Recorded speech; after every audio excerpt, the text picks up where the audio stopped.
So the purpose of this week is to show that language and learning is very specific to the content that you're teaching. And as math and science teachers or language arts teachers or any other kinds of content, there are ways of using language, there's even vocabulary that is very specific to a discipline or a content area.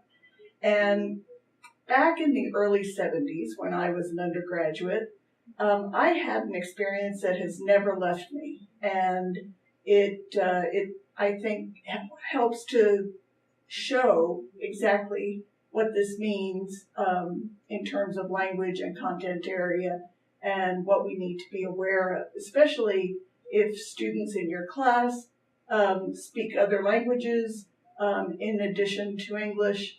But it's for all students to know that the language of science, for example, which is the example I'm going to give, is specific and has meaning in different kinds of ways. But the way this was presented to me changed me forever as a learner, especially of science. So we're going to look at the language of biology. And this example comes from when I was taking Biology 101 at the University of Texas at El Paso with Dr. Peter Schrapp-Louis. And he passed away recently, but he was a fantastic teacher. And this class that I took, Biology 101, probably had 150 students in it. And he was, we were in an auditorium and he was on stage and a podium, but he had a chalkboard, and he was the most dynamic teacher I'd ever had. And even though it was Biology 101, he made it come to life, and he made it come to life often through words and vocabulary. So early on in the semester, here's Dr. Schrapp-Louis. I'm sorry. That's him. And early on in the semester, he wrote this on the board. Remember, it was the early 70s, so no PowerPoints. And he wrote, "Ontogeny recapitulates phylogeny." And, you know, I'm, 18 years old, and I look at that like,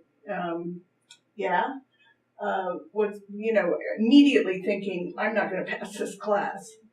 But he broke it down.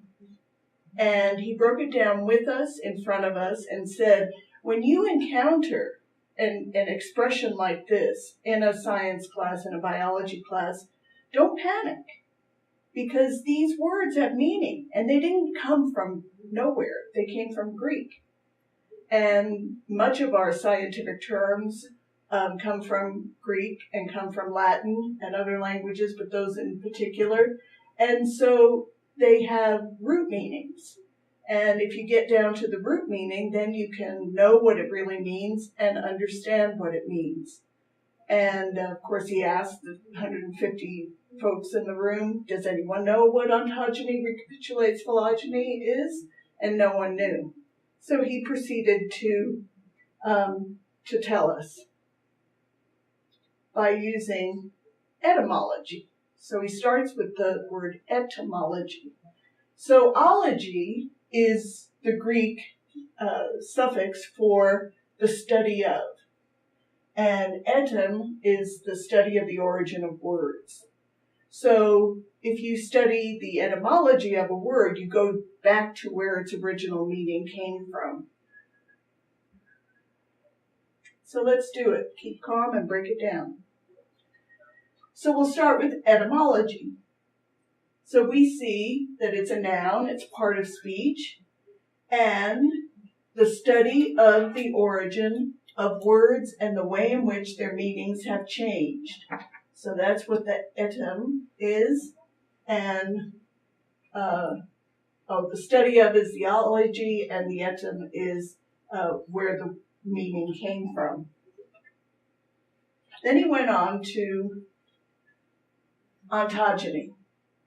So ontogeny, onto, Greek ontos, being that which is, to be, I am. So that's the individual, who you are.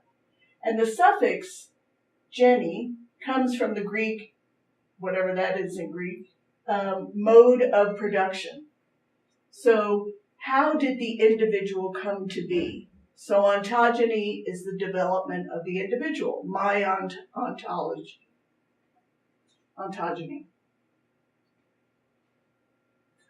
The next word in the phrase, recapitulates.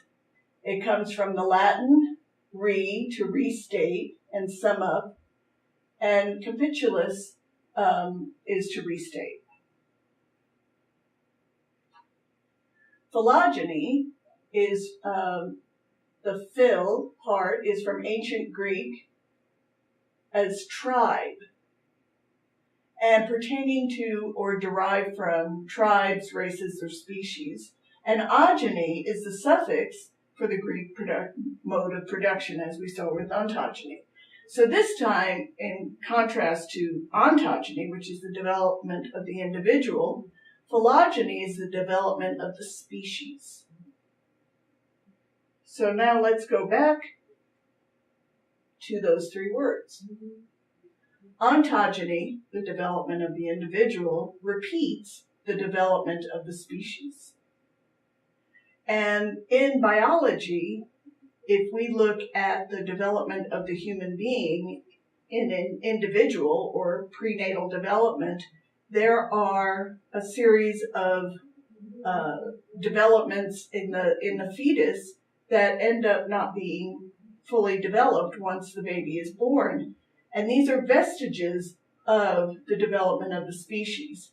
And after you see this video, you'll be able to see a presentation on what each of those vestiges are, which include a tail, the appendix, and full body hair, 6 nipples on men.